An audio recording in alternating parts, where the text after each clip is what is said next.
Hello बच्चों, आज की इस वीडियो में स्टार्ट करेंगे हम लोग वेक्टर प्रोडक्ट, जो कि बहुत ही इंपॉर्टेंट है। आप जब रोटेशनल मोशन पढ़ेंगे ना, तो रोटेशनल मोशन में आपको दिखेगा, ठीक है। या फिर जब आप ये पढ़ेंगे, मैग्नेटिक फील्ड पढ़ेंगे, तो वहाँ पर भी जब आप मैग्नेटिक का चैप्टर पढ़ेंगे ना, तो वहाँ पर भी आपको वेक्टर प्रोडक्ट, जिसको हम क्रॉस प्रोडक्ट बोलते हैं, उसका यूज देखेंगे। और बहुत इंपॉर्टेंट टॉपिक है, मतलब इसके बिना आप बहुत सारे चैप्टर समझ ही नहीं पाएंगे। ओके, सो आप आज का जो लेक्चर है ये, इसको बिल्कुल फोकस करके ध्यान से देखें, आपको एक एक पॉइंट यहाँ पर क्लियर हो जाएगा, ठीक है। देखिए यहाँ पर सपोज करिए हमारे पास दो वेक्टर है, ए वेक्टर एंड बी वेक्टर। तो हम लोग क्या लिखेंगे, इसको लिखा जाता है ए बी साइन थीटा। अब इसका नाम से समझ में आ रहा है, वेक्टर प्रोडक्ट, मतलब हमें यहाँ जो प्रोडक्ट के बाद एक जो रिजल्ट मिलेगा वो भी वेक्टर फॉर्म में होगा, इसीलिए इसका नाम दे दिया गया वेक्टर प्रोडक्ट, जिसको हम क्रॉस प्रोडक्ट बोलते हैं। क्रॉस क्यों बोला गया? क्योंकि यहाँ पर क्रॉस का साइन यूज हो रहा है मल्टीप्लाई करने के लिए। वेक्टर क्यों बोला गया? क्योंकि यहाँ पर वेक्टर फॉर्म में रिजल्ट आता है। जैसे डॉट वाले में क्या था कि ए डॉट बी करने पर ना ए बी कॉस थीटा आया था, जो कि एक स्केलर क्वांटिटी है, जबकि ये क्या है, एक वेक्टर क्वांटिटी है, ठीक है। अब अगर वेक्टर है तो हम डायरेक्शन कैसे निकालेंगे, हम लोग डायरेक्शन कैसे फाइंड करेंगे? तो यहाँ लिखेंगे कि हम लोग to find direction of A cross B, we use right hand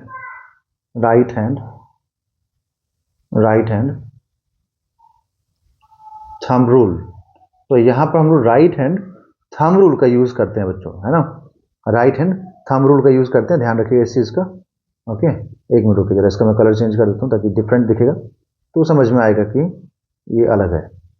okay, तो यहाँ पर राइट हैंड थंब रूल का यूज करते हैं। अब राइट हैंड थंब रूल कैसे यूज होता है ये मैं आपको अभी दिखा देता हूँ, ठीक है। जैसे सपोज करें कि अपने पास इधर में एक, जैसे स्क्रू रूल जानते हो ना आप, स्क्रू रूल राइट हैंड। तो मान लो जैसे ये ए वेक्टर हो गया और यहाँ पे हो गया ये बी वेक्टर, है ना। तो ए वेक्टर हो गया, ये बी वेक्टर हो गया। तो अब अगर आपको चाहिए ए क्रॉस बी, तो अगर आपको ए क्रॉस बी चाहिए, है ना, डायरेक्शन, मैं सिर्फ डायरेक्शन की बात कर रहा हूँ और कुछ नहीं। तो अगर आपको ए क्रॉस बी का डायरेक्शन चाहिए तो मैं आपको एक बार दिखा भी देता हूँ यहाँ पर, एक मिनट रुकिएगा, ठीक है। जैसे ये हो गया, सपोज करो ये हो गया ए वेक्टर, ठीक, समझ में आया ना, ऐसे है ए वेक्टर बी वेक्टर, दोनों आपस में ऐसे रखा है मैंने एंगल पे। अब मुझे ये ए वेक्टर से बी वेक्टर पे जाना है, तो मैं क्या करूंगा, अपने राइट हैंड का यूज करूंगा, ऐसे स्ट्रेच करूंगा और फिंगर्स को, मुझे ए से बी जाना है ना, तो मैं ए की तरफ रखूंगा, ऐसे रखूंगा इधर, ठीक है। और इसको बी की तरफ ऐसे कर्ल करूंगा, तो थंब कहाँ गया, थंब अपवर्ड में पॉइंट कर रहा है, दैट मीन्स थंब अपवर्ड में पॉइंट किया, दैट मीन्स कि ए क्रॉस बी का डायरेक्शन कहाँ गया, अपवर्ड गया। बट अगर मैं यही चीज लिखूं यहाँ पर कि बी क्रॉस ए, देखिए B cross A, B cross A vector, मतलब इस बार मुझे बी से स्टार्ट होना है, यहां से स्टार्ट होना है ना, यहां से, और यहां से कहां जाना, बी से क्रॉस करके नीचे की तरफ आना है, तो इधर आना, ए की तरफ आना है। तो बी क्रॉस ए करो, बी क्रॉस ए करो, थंब कहां जा रहा है, अंदर जा रहा है। दैट मीन्स कि इन दोनों में देखो डायरेक्शन में, तो आपको दिखेगा क्या कि ए क्रॉस बी अगर सी आएगा, अगर ए क्रॉस बी सी आएगा, तो बी क्रॉस ए क्या आएगा, माइनस सी आएगा। क्योंकि अभी आपको मैंने दिखाया कि जब इसमें हम देखते हैं ना, है ना, जब इसमें हम डायरेक्शन देखते हैं, तो यहाँ पर क्या होता है कि यहाँ पर ए क्रॉस बी के लिए ऊपर की तरफ थंब जा रहा था और बी क्रॉस ए के लिए नीचे की तरफ जा रहा था। मतलब कि यहाँ पर ये जो डायरेक्शन इसका आएगा ए क्रॉस बी का, वो ए और बी का जो प्लेन होगा उससे परपेंडिकुलर आएगा, ठीक है। तो हम लोग यहाँ पर क्या लिखेंगे, देखिए यहाँ पे एक पॉइंट लिखूंगा मैं कि वेक्टर प्रोडक्ट, देखिए vector product of two vectors is always perpendicular। एक मिनट रुकिए, vector product of two vector is always a vector, मतलब ऑलवेज वेक्टर देगा। बट वेक्टर तो देगा, ठीक है, बट उस वेक्टर का डायरेक्शन कहां होगा, तो vector perpendicular to the plane containing A cross B. मतलब जिस प्लेन में ए क्रॉस बी है, मतलब जिस प्लेन में ए एंड बी है उस प्लेन से परपेंडिकुलर में आएगा यहाँ पर इसका डायरेक्शन। ठीक है, तो बहुत ध्यान से समझिए इस चीज को, आपको बिल्कुल समझ में ये चीज आएगा। ठीक है ना, मतलब यहाँ पर क्या है कि अगर हम लोग ऐसा बोल दें, एग्जाम्पल के लिए मान लीजिए कि इधर में ए वेक्टर एक्स के अलोंग है, जस्ट एग्जाम्पल ले रहा हूं, और बी वेक्टर वाई के अलोंग है। इसका मतलब ए और बी का जो रिजल्ट होगा सी वेक्टर, वो सी वेक्टर किधर होना चाहिए, जेड एक्सिस के अलोंग होना चाहिए। मतलब ये बताना चाह रहा हूं मैं कि ये दोनों जिस प्लेन में है ना उससे ऑलवेज परपेंडिकुलर होगा। ठीक है, मतलब एग्जाम्पल के लिए ऐसा लिखो कि इफ ए बी, मतलब A and B is in X Y plane, X Y plane, then A cross B, मतलब ए क्रॉस बी मतलब कि जो इसका रिजल्ट होगा ए क्रॉस बी का, A cross B will be along Z axis, मतलब इसके प्लेन से परपेंडिकुलर होगा। ठीक है, मतलब कि यहां पर मैं ऐसा भी लिख सकता हूं, मैं अलग अलग तरीके से लिख रहा हूं ताकि आपको समझ में आए कि जो ए क्रॉस बी है ना, जो इसका रिजल्ट आ रहा है, ठीक है, ये A cross B, B vector, ठीक है, and B vector and A vector दोनों से क्या होगा, परपेंडिकुलर होगा। बट इसका मतलब ये नहीं कि ए और बी आपस में परपेंडिकुलर, ये तो मैंने एग्जांपल लिया था कि ए और बी अगर परपेंडिकुलर हो उसके लिए। ठीक है, बट ये ध्यान रखना कि ये दोनों जिस प्लेन में है उससे ये ऑलवेज परपेंडिकुलर होगा। ठीक है, अब यहां पर हम लोग बात करते हैं मैग्नीट्यूड की। सपोज करो मैं अब यहां बात करता हूं मैग्नीट्यूड की। देखिए ए क्रॉस बी का अगर हम मैग्नीट्यूड लेंगे, है ना, तो हमें क्या मिलेगा, ए बी साइन थीटा, क्योंकि एन कैप का मैग्नीट्यूड क्या हो जाएगा, तो एन कैप का मैग्नीट्यूड यहाँ पर हो जाएगा 1। ओके, तो ये बहुत इंपॉर्टेंट पॉइंट है, इस बात को बिल्कुल ध्यान रखिएगा, है ना। और यहाँ पर इसको आप बी क्रॉस ए का मैग्नीट्यूड भी बोल सकते हो, क्योंकि मैग्नीट्यूड सेम रहेगा, सिर्फ डायरेक्शन का ही फर्क पड़ रहा है ना। मतलब ये हुआ यहाँ पर कंक्लूजन ये आया यहाँ से कि हम लोग ऐसा बोल सकते हैं कि A cross B can not be equal to B cross A, because A cross B अगर सी के अलोंग है तो बी क्रॉस ए कहाँ होगा, माइनस सी के अलोंग होगा। दैट मीन्स कि अगर इनको इक्वल करना है तो आपको ऐसे लिखना पड़ेगा, एक vector cross B vector is equal to negative of B vector cross A vector. मतलब कि यहां पर अगर हम लोग माइनस, मतलब इस पूरे रिजल्ट को अगर माइनस से मल्टीप्लाई कर दें तो माइनस माइनस क्या हो जाएगा, प्लस हो जाएगा। तो ये अगर हम यहाँ पे माइनस मल्टीप्लाई करें और इधर भी माइनस कर दें एक और मल्टीप्लाई, तब जाके ये इसके बराबर हो जाएगा। ठीक है, समझ में आया, क्लियर होगा आप लोगों को। अब यहाँ पर आपसे पूछा क्या जा सकता है कि ठीक है ए क्रॉस बी या बी क्रॉस ए, मतलब जो भी है ये ए क्रॉस बी या बी क्रॉस ए, इसका मैक्सिमम वैल्यू क्या हो सकता है। तो ए क्रॉस बी का यहाँ पर मॉड लीजिए, मॉड इसलिए ताकि डायरेक्शन के बारे में हम बात नहीं करें।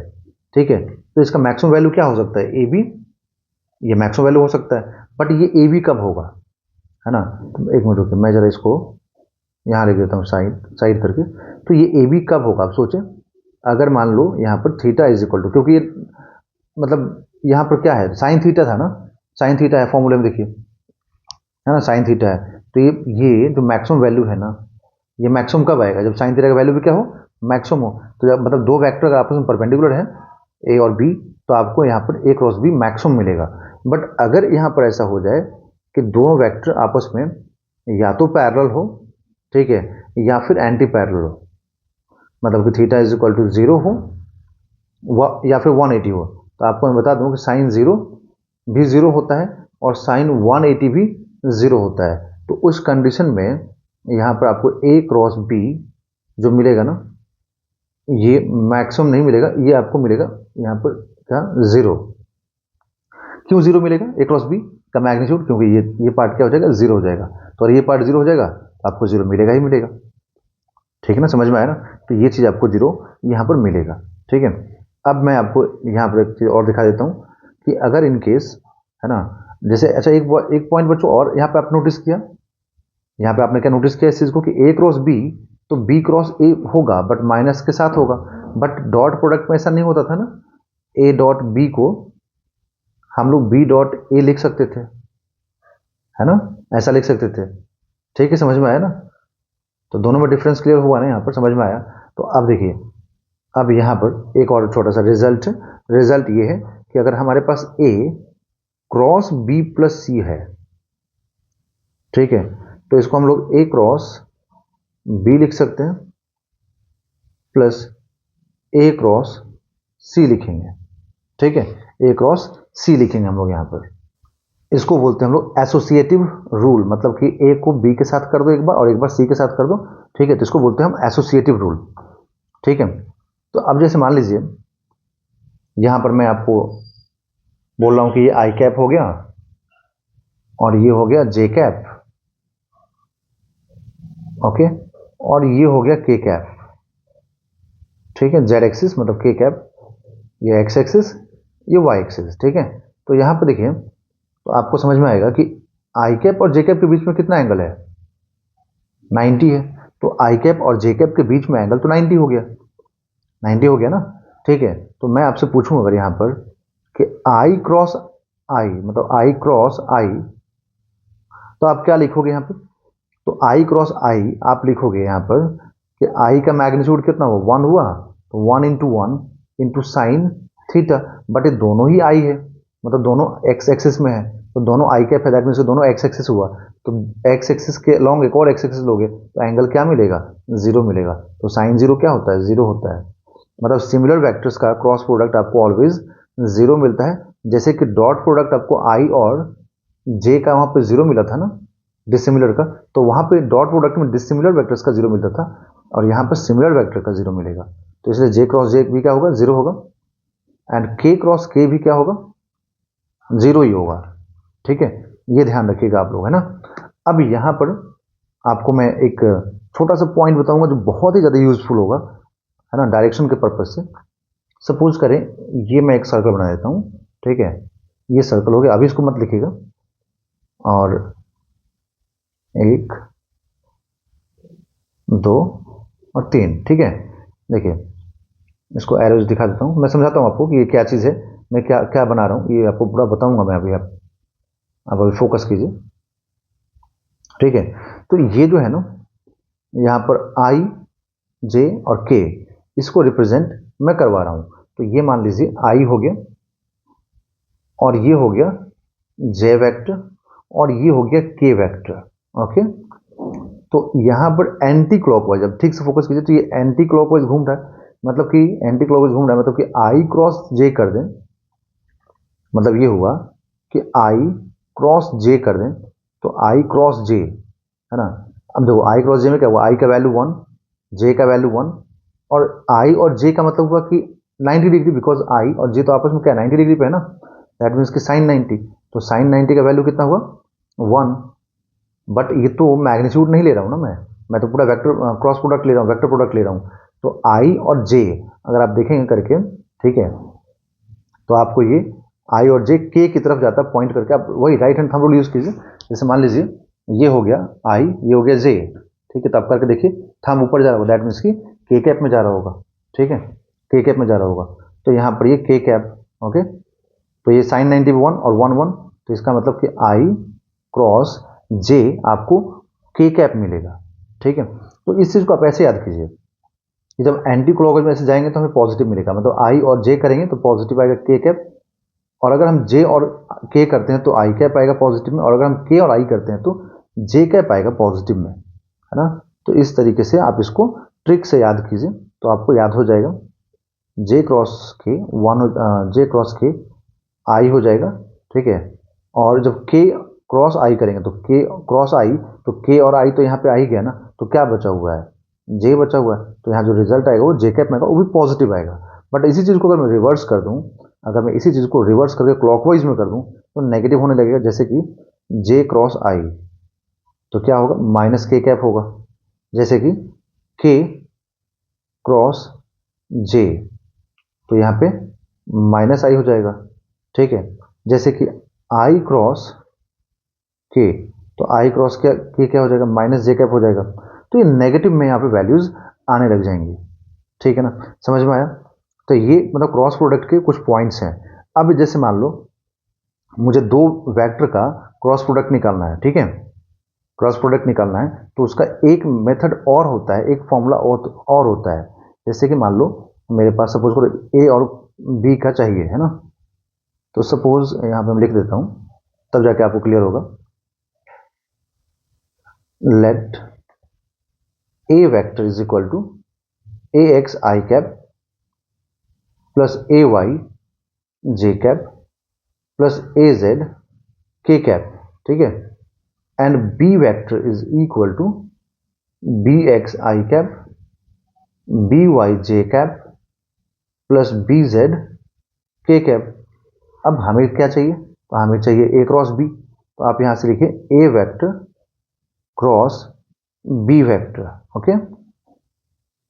तो आप लिखेंगे आई कैप जे कैप और के कैप, ठीक है ना। इसको बोलते हैं हम डिटर्मिनेंट मेथड, जो मैं लिख रहा हूं ना, इसको बोलते हैं हम डिटर्मिनेंट मेथड।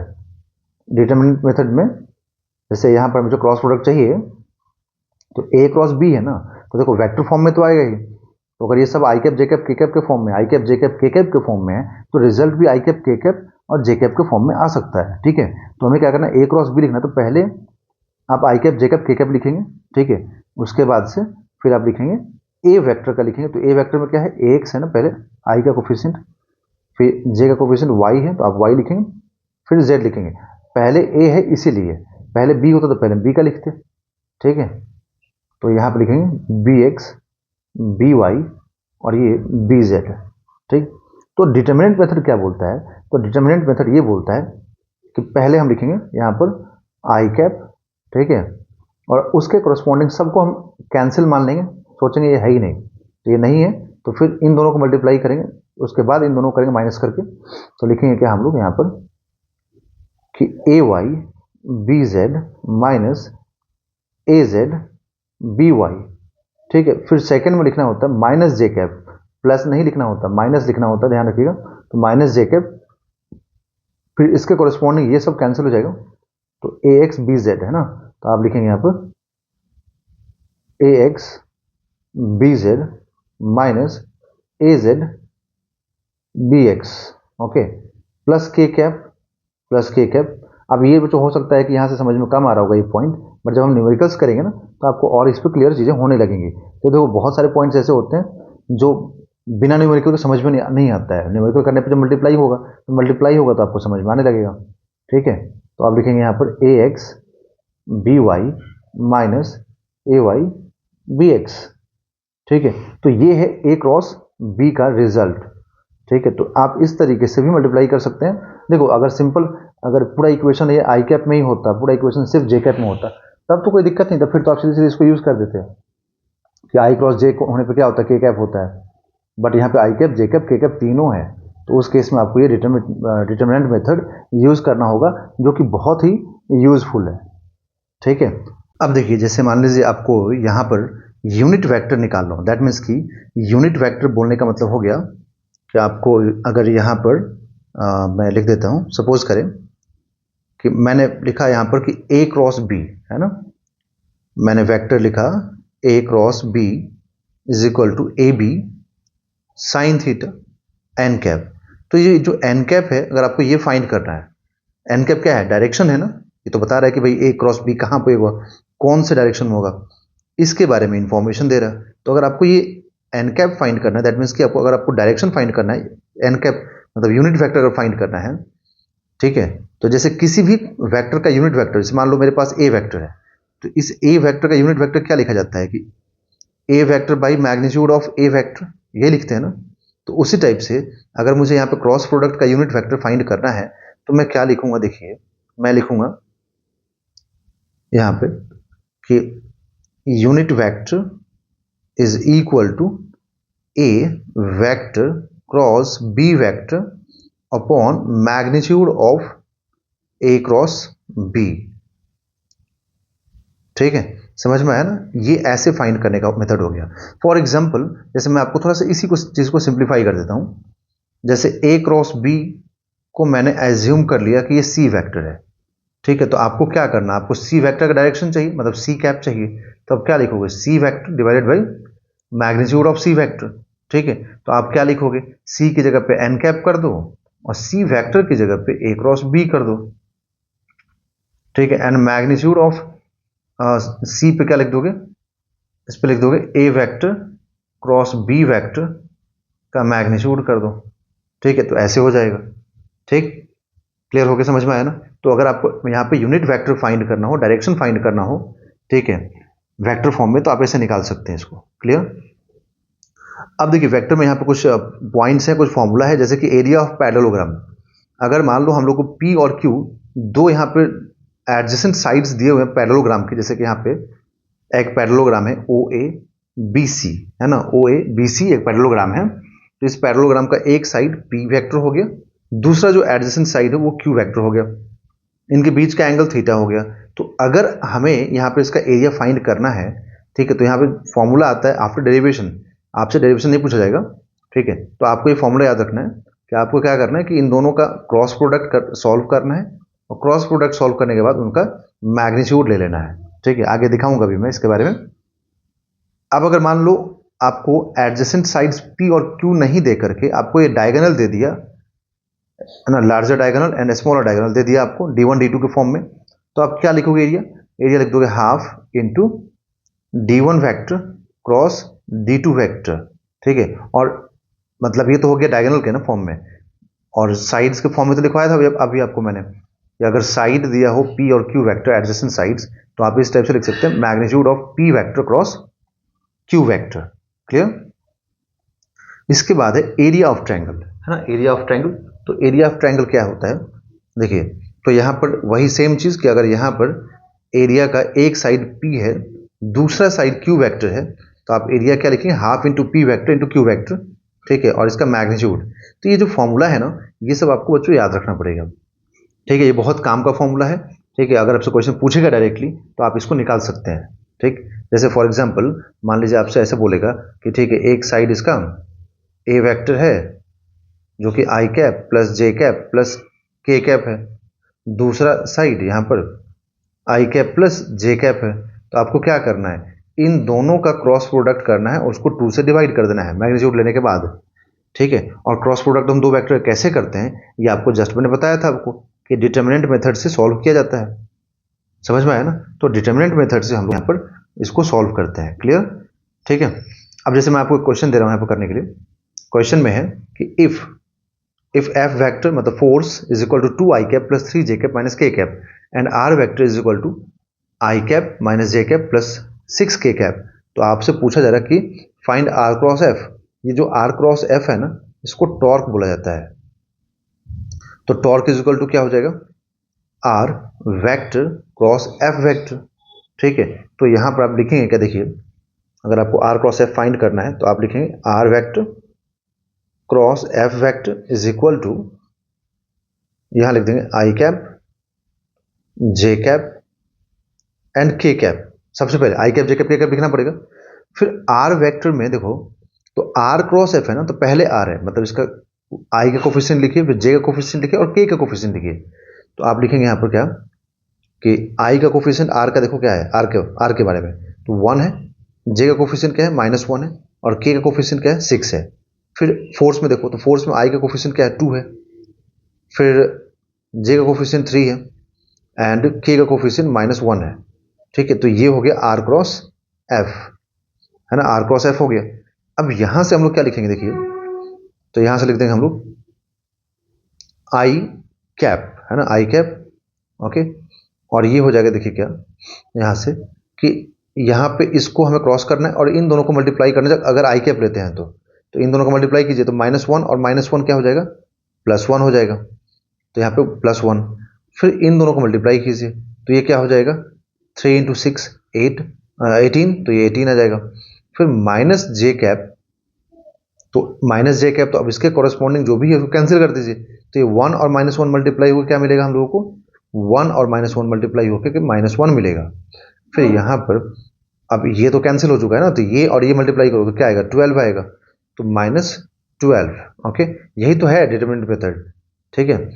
अब जब यहाँ लिखेंगे हम लोग के कैप के बारे में, तो लिख देंगे क्या कि के कैप, अब के कैप के कॉरेस्पॉन्डिंग ये सब कैंसिल, तो ये दोनों का मल्टीप्लीकेशन, तो 3 इंटू 1, तो 3 इंटू 1 3, और ये 2 और -1, मतलब अब इन दोनों का मल्टीप्लिकेशन करना पड़ेगा। तो 2 इंटू -1 -2 आएगा, तो -2, ठीक है, ये मिलेगा। तो आप देखिए यहाँ से क्या मिलेगा हम लोगों को, यहाँ से हो जाएगा ये -17, तो आप लिखेंगे -17 आई कैप, ये हो जाएगा -13, और ये माइनस जे कैप है, तो क्या आएगा +13 हो जाएगा, +13 जे कैप। फिर इन दोनों का देखें अगर हम लोग, तो इन दोनों का क्या आ जाएगा, 3 और 2 5, तो 5 के कैप, ठीक है। तो हम लिख देंगे यहाँ पर 5 के कैप, ओके।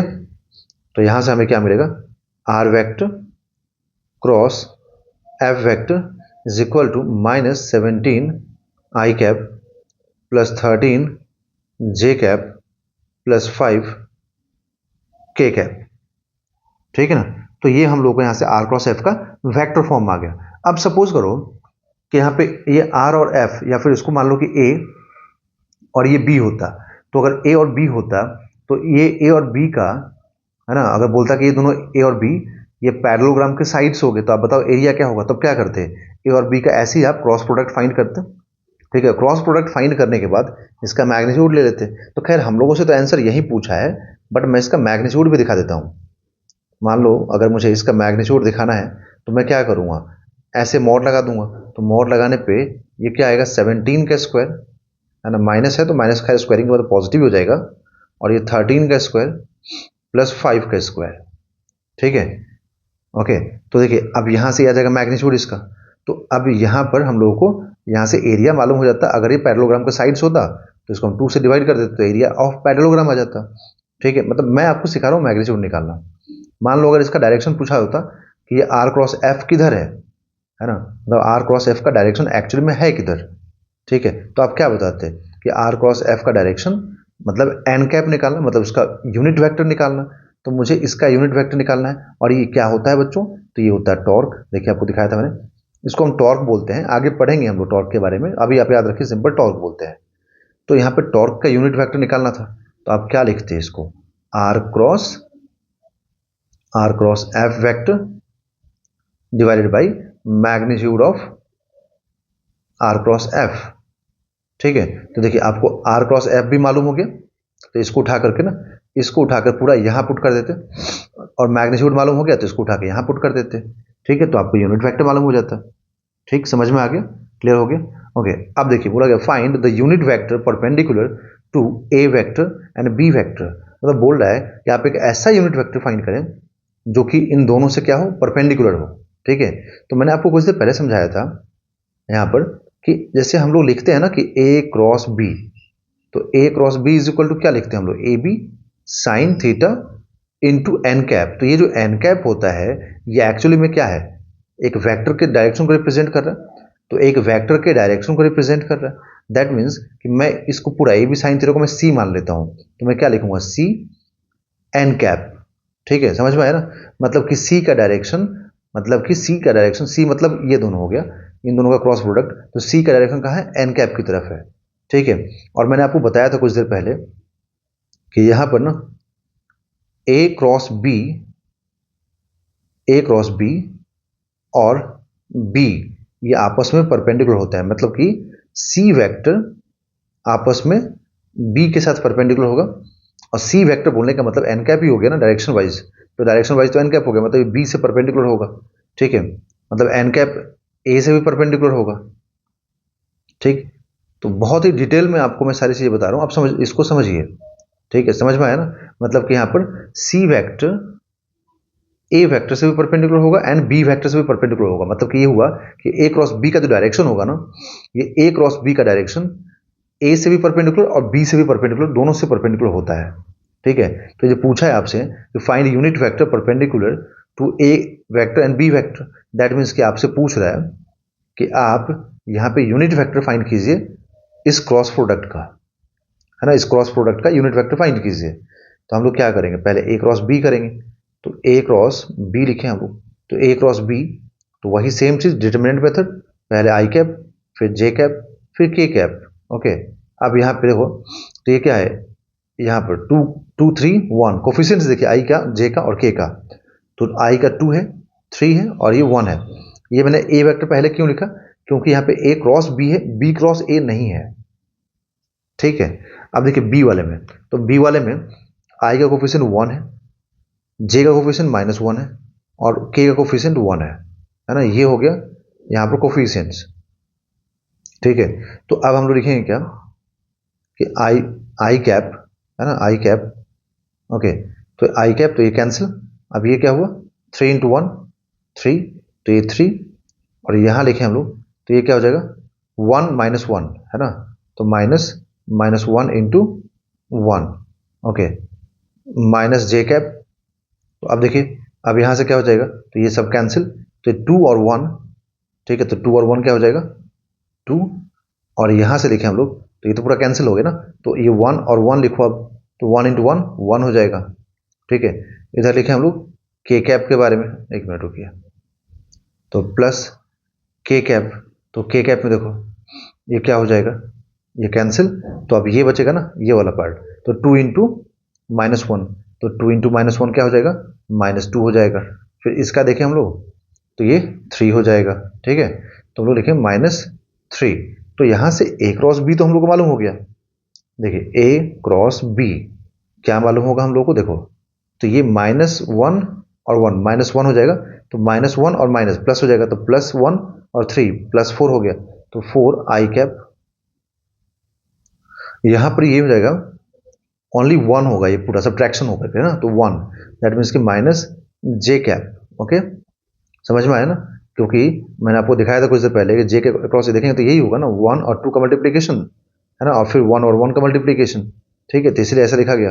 अब के कैप का देखिए, तो यहाँ पर आएगा क्या, तो ये हो जाएगा -5 है ना, कि -2 -3 -5, तो -5 के कैप, तो -5 के कैप, तो ये ए क्रॉस बी हो गया। अब मुझे चाहिए क्या, तो इसका यूनिट वेक्टर, तो मतलब unit vector is equal to A cross B upon magnitude of A cross B, ठीक है। तो यहां से ना ए क्रॉस बी का मैग्नीट्यूड भी फाइंड कर लीजिए, तो ए क्रॉस बी का अगर हम लोग मैग्नीट्यूड फाइंड करें तो हम लोग क्या लिखेंगे, देखिए लिखेंगे रूट ओवर 4 का स्क्वायर मतलब 16 प्लस -1 का स्क्वायर प्लस -5 का होल स्क्वायर। तो क्या लिखेंगे इसको हम लोग, देखिए ये हो जाएगा √16 + 1 + 25, दैट मीन्स की हो जाएगा 40, कितना हो जाएगा 42 हो जाएगा ना, ओके। तो ये लिखेंगे 16 + 1 17 और +25 42, तो √42 आ गया, ठीक। तो यहाँ से एन कैप जो हम लिखेंगे बच्चों है ना, यहाँ पे जो एन कैप लिखेंगे, ए क्रॉस बी तो हम लोग को मालूम हो ही चुका है ना, तो आप लिख दीजिए यहाँ पे 4 आई cap minus J cap -5 K cap divided by √42, ठीक है। तो ये हो गया यहाँ पर एकदम क्लियर, एकदम साफ साफ दिख रहा है हम लोग को कि एन कैप कैसे फाइंड करना है, ठीक है। तो आई होप आप लोगों को यहाँ पर समझ में आ गया होगा, कोई डाउट इसमें नहीं होगा। कैसे मैग्नीट्यूड फाइंड करते हैं ये भी मैंने आपको यहाँ पे एक्सप्लेन कर दिया, ठीक है। अब यहाँ पर देखिए नेक्स्ट क्वेश्चन क्या बोला गया कि फाइंड एंगल है ना, find angle between A vector and B vector, और ए वेक्टर और बी वेक्टर आपको दिया हुआ है। तो क्रॉस प्रोडक्ट पे तो हम लोग देखे थे ना इस चीज को, देखिए कि अगर मान लीजिए मेरे पास ए क्रॉस बी है ना, ए क्रॉस बी है ना, ऐसे उसका मैग्नीट्यूड लेंगे तो हमें क्या मिलता था, ए बी साइन थीटा। तो यहाँ पर अगर हमें साइन थीटा चाहिए मतलब एंगल चाहिए, तो हम लोग क्या लिखेंगे ए क्रॉस बी है ना, A cross B upon magnitude of A into B, ठीक है। तो पहले ए क्रॉस बी निकालिए, देखो डिटर्मिनेंट मेथड मतलब बहुत बार यूज होगा यहाँ पर, ठीक है, जितनी बार सॉल्व करेंगे, मैं तो अभी क्वेश्चन आपको कम करवा रहा हूँ ना, आपको खुद से भी अभी प्रैक्टिस करनी है। आप जितना ज़्यादा प्रैक्टिस करेंगे उतना ज़्यादा आपको फायदा मिलेगा। तो देखो ए कैप ए वेक्टर में क्या है, आई का कोफिशिएंट 1, जे का कोफिशिएंट 1, बट यहाँ पे तो के है ही नहीं, तो के का कोफिशिएंट क्या हो जाएगा 0, तो के का कोफिशिएंट 0 क्योंकि के है नहीं, तो 0 जो नहीं है उसका 0 कर दो ना, ठीक है। बी वेक्टर देखिए ए क्रॉस बी है मतलब बी बाद में आ रहा है, तो 1, और जे कैप में क्या है -1 है कोफिशिएंट, और के कैप में 5 है, ठीक है। तो आप इसको सॉल्व कीजिए, देखिए तो ए क्रॉस बी लिखें अगर हम लोग, तो ए क्रॉस बी में क्या लिखेंगे, तो आई कैप, ठीक है, आई कैप, और ये हो जाएगा 5 × 1, तो 5 × 1 तो 5, और ये हो जाएगा यहाँ पे 0, क्योंकि इसके कॉरस्पॉन्डिंग दिख रहा है ना, तो ये तो 5 हो गया और ये 0 हो गया, तो यहाँ पे हो जाएगा -0 माइनस जे कैप, ठीक है। तो ये हो जाएगा कैंसिल, तो अब ये हो जाएगा 1 और ये हो जाएगा 0, है ना। ये हो जाएगा 5 हो जाएगा और ये 0 हो जाएगा। हम लोग क्या लिखेंगे कि 5 माइनस 0 प्लस के कैप, ठीक है। तो ये कैंसिल, ये कैंसिल, ये कैंसिल, दोनों कैंसिल हो गया, है ना। तो ये दोनों कैंसिल हो गया, तो अब ये क्या हो जाएगा -1 और 1, ठीक। तो हम लोग क्या लिखेंगे कि -1, क्योंकि यहाँ पे देखें आप अगर, तो ये -1 हो जाएगा मल्टीप्लीकेशन, और ये क्या हो जाएगा 1 हो जाएगा, तो -1, ठीक है, सब्ट्रैक्ट तो होता ही है ना।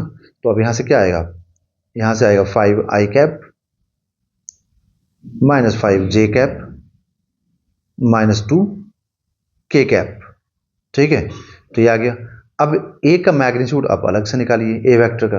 तो ए वेक्टर का मैग्नीट्यूड लेंगे आप, देखिए आपको क्या मिलेगा, यहाँ से आपको लिखना होगा ए का क्या है कोफिशिएंट्स, एक सेकंड रुकिए।